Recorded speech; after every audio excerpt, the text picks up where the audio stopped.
Hello అండి, good morning. This is doctor Srinath Devulapalli, చిన్నారి పిల్లల హాస్పిటల్ మహాబాద్.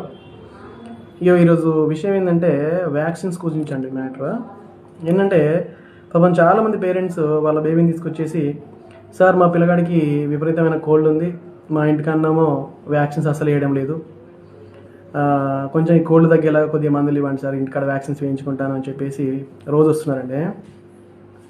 మీకు ఒక విషయం అర్థం కావాలండి, దయచేసి మీ ఏఎన్ఎంలకు కానీ లేదంటే ఆశలకు కానీ చెప్పేసి ఏంటంటే, సింపుల్ కోల్డ్కి, కాఫ్కి, ఈవెన్ మైల్డ్ వైరల్ ఫీవర్ కూడా దయచేసి మీరు వ్యాక్సినేషన్ ఆపకండి. మీరు వేసే వ్యాక్సిన్స్ వల్ల కోల్డ్ కాఫ్ ఉన్నంత మాత్రాన లేదంటే మైల్డ్ వైరల్ ఫీవర్ ఉన్నంత మాత్రాన ఎటువంటి ఇబ్బంది జరగదు. చక్కదనంగా 100% మీరు వ్యాక్సినేషన్ వేయించుకోవచ్చు. ఎటువంటి పరిస్థితుల్లో మీరు పోస్ట్ పోన్ చేయాల్సిన పని లేదు. మీకు వీటిపైన ఎటువంటి కొంచెం అవగాహన లేదు అంటే మీరు వెళ్ళి మీ దగ్గర ఉన్నటువంటి పిహెచ్సిస్ ఏవైతే ఉన్నాయో అక్కడ ఉన్నటువంటి డాక్టర్స్ని కలవండి, వాళ్ళు ఎక్స్ప్లెయిన్ చేస్తారు మీకు. అంతేగాని దయచేసి ఎట్టి పరిస్థితుల్లో వ్యాక్సినేషన్ ఆపకండి. అండ్ ఇంకోటి ఏంటంటే, కోల్డ్కి విపరీతంగా మందులు వాడకండి సార్ దయచేసి. ఎందుకంటే కోల్డ్ అనేది చాలా 100% అది వైరల్ ఇన్ఫెక్షన్ వల్ల వస్తుంది.